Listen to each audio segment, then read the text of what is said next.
नमस्कार मित्रांनो, मी सूरज पाटील टेकवाला सूरज या यूट्यूब चॅनलवर आपले सहर्ष स्वागत करतो।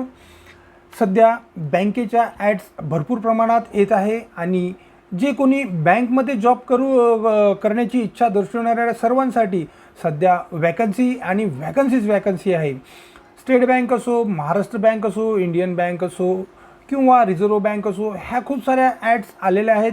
पुढे पण आपण पुढच्या व्हिडिओमध्ये पण बँकेचीच ॲड पाहणार आहोत।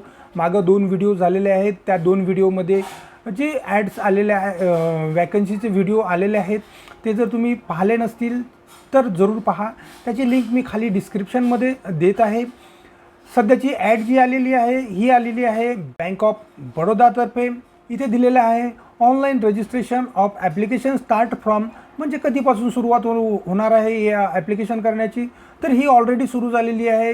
6 ऑगस्ट 2025 पासून ही सुरुवात झालेली आहे। तर याची लास्ट डेट किती आहे? Last date of submission of application and payment of fees जी आहे ही राहणार आहे 26 ऑगस्ट 2025। तर इथं आपल्याला थोडासा पोस्टबद्दलचा जो क्रायटेरिया दिलेला आहे हे आता आपल्याला स्क्रीनवर दिसतच असेल। तर इथं 3 पोस्ट दिलेले आहे, मॅनेजर सेल्ससाठी, ऑफिसर ॲग्रिकल्चर सेल्ससाठी आणि मॅनेजर ॲग्रिकल्चर सेल्ससाठी। तर हे यांची वॅकन्सी जी आहे हे आपण थोडंसं फॉरगेट करून पाहूया। तर मॅनेजर सेल्ससाठी जी आहे यासाठी 227 वॅकन्सीज आहे आणि याची एज लिमिट मॅक्झिमम आणि मिनिमम ही इथं दिलेली आहे। मिनिमम जे आहे 24 वर्ष आहे, मॅक्झिमम जी आहे ही 34 वर्ष आहे। याचं जे क्वालिफिकेशन आहे ही ग्रॅज्युएशन इन एनी डिसिप्लिनमध्ये असायला हवे। तर याच्यामध्ये प्रिफर कोणाला करणार आहे ते MBA वाल्याला, PGDMA वाल्याला, ज्यांचा झालेला आहे पोस्ट ग्रॅज्युएशन त्यांना थोडंसं वेटेज जास्त राहणार आहे। सोबतच कमीत कमी 3 वर्षाचा एक्सपिरियन्स मागितलेला आहे सेल्स या बँकिंग क्षेत्रामध्ये असणं गरजेचं आहे। त्यानंतरची पोस्ट आहे तर सेकंड पोस्ट जी आलेली आहे ही आहे ऑफिसर ॲग्रिकल्चर सेल्ससाठी। यांची वॅकन्सी आहे 142, म्हणजे खूप मोठी वॅकन्सी निघालेली आहे। याची रेज रिलॅक्सेशन दिलेलं आहे आपल्याला कमीत कमी 24 वर्ष, मॅक्झिमम 36 वर्षाचे एज रिलॅक्सेशन दिलेलं आहे। आता यामध्ये तिसरी पोस्ट जी आहे मॅनेजर ॲग्रिकल्चर सेल्ससाठी आलेली आहे। याची 48 जागा इथे दिलेल्या आहेत। याची कमीत कमी वय मर्यादा जी दिलेली आहे 26 वर्ष आणि मॅक्झिमम 42 वर्ष दिलेली आहे। म्हणजे 2 पोस्टसाठी इथं जे क्वालिफिकेशन दिलेलं आहे 4 वर्षाची डिग्री मागितलेली आहे।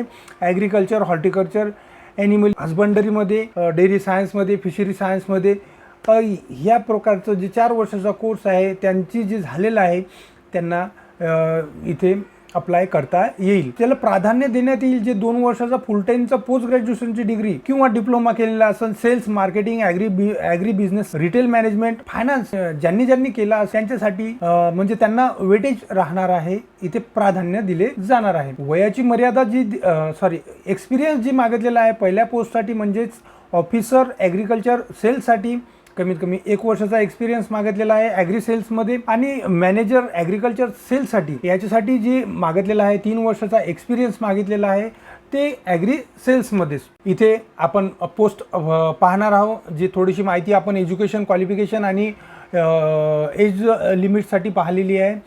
सोबतच आता आपण पाहणार आहोत इथे की कास्ट वाईज जे यांनी कोणत्या कास्टला किती जागा आहे हे इथे डिस्प्ले केलेलं आहे। तर मॅनेजर सेल्ससाठी जे आहे 227 जागा जे आहेत त्यापैकी SC, ST, OBC साठी किती जागा राहणार आहेत? तर SC साठी 50 जागा, ST साठी 24 आणि OBC साठी 33 जागा, EWS साठी 34 जागा, UR साठी 86 जागा आहेत। म्हणजे अशा टोटल एकूण 227 जागा राहणार आहेत। दुसरं जे आहे ॲग्रिकल्चर मार्केटिंग ऑफिसरसाठी जे राहणार आहे दुसरं जे पद आहे त्याच्यासाठी 142 जागा राहणार आहे।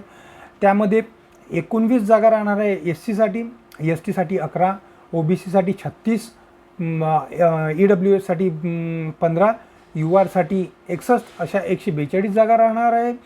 त्यानंतरचं जे पोस्ट आहे ॲग्रिकल्चर मार्केटिंग मॅनेजरसाठी त्यासाठी 48 जागा जे होत्या त्यापैकी 7 जे जाणार आहेत ते SC साठी जाणार आहे, 3 ST साठी, OBC साठी 12, EWS साठी 5, त्यानंतर URसाठी 21 अशी ही जी वॅकन्सी आहे, म्हणजे नंबर ऑफ पोस्टची जी वॅकन्सी आहे कास्ट वाईज ही इथे दिलेली आहे.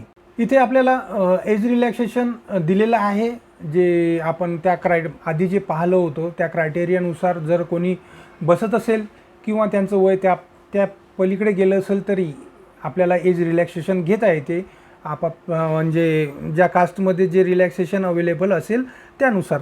तर SC ST म्हणजे शेड्यूल कास्ट आणि शेड्यूल ट्राईबसाठी जे आहे 5 वर्षाचं रिलॅक्सेशन दिलेलं आहे. OBCसाठी दिले 3 वर्षाचं, पर्सनल विथ डिसॅबिलिटीसाठी म्हणजे जनरल EWS साठी 10 वर्ष, OBC 13 वर्ष, SC STसाठी 5 वर्ष असं इथे रिलॅक्सेशन दिलेले आहे. आपण आता फीबद्दल जाणून घेऊया. म्हणजे 850 रुपये plus applicable tax plus payment gateway charges for general EWS and OBC कॅन्डिडेटसाठी राहणार आहे. आणि 175 रुपये plus applicable tax plus payment gateway charges ही राहणार आहे SC ST PWD ESM DESM and वुमन्ससाठी. तर इथं थोडंसं टेस्टबद्दल जाणून घेऊया. एक्झाम कशी राहणार आहे. ही टेस्ट ऑनलाईन राहणार आहे, त्या कारणाने इथे सर्वप्रथम रिजनिंग राहणार आहे, 25 क्वेश्चन राहणार आहे, 25 मार्क राहणार आहे. आणि इंग्लिश लँग्वेजसाठी 25 क्वेश्चन 25 मार्क. त्यानंतर क्वांटिटेटिव्ह ॲप्टिट्यूडसाठी 25 मार्क 25 क्वेश्चन राहणार आहे. ही 75 मिनटासाठी राहणार आहे. इंग्लिश आणि बिलिंगुलसाठी व्हर्जन राहणार आहे याचं, इंग्लिश आणि बिलिंगुल. तर चौथं जे आहे प्रोफेशनल नॉलेजसाठी जे राहणार आहे 75 क्वेश्चन राहणार आहे आणि 150 मार्क राहणार आहे. यासाठी 75 मिनटाचा कालावधी दिलेला आहे. आणि हे जे आहे बिलिंगुलचा व्हर्जन राहणार आहे. असे टोटल 150 क्वेश्चन राहणार आहे आणि 225 मार्क राहणार आहेत. यासाठी 150 मिनटाचा वेळ आपल्याला दिलेला आहे. त्या 150 मिनटाच्या आतच हे सर्व क्वेश्चन सॉल्व करायचे आहे आपल्याला आणि भरघोस यश प्राप्त करायचं आहे. तर आता आपण जाणून घेऊया एक्झाम सेंटरबद्दल. इथे मोजकेच एक्झाम सेंटर दिलेले आहे. इथे दिलेले आहे जे आपल्याला जे नियर बाय असेल ते एक्झाम सेंटर निवडायचं आहे. जास्त नाही, 20 एक्झाम सेंटर दिलेले असतील, 20 25 30 असतील जास्तीत जास्त. तर ते नियर बाय जे आहे ते आपल्याला निवडायचे आहे. ही माहिती आपल्याला उपयुक्त वाटली असेल तर व्हिडिओला एक लाईक जरूर करा.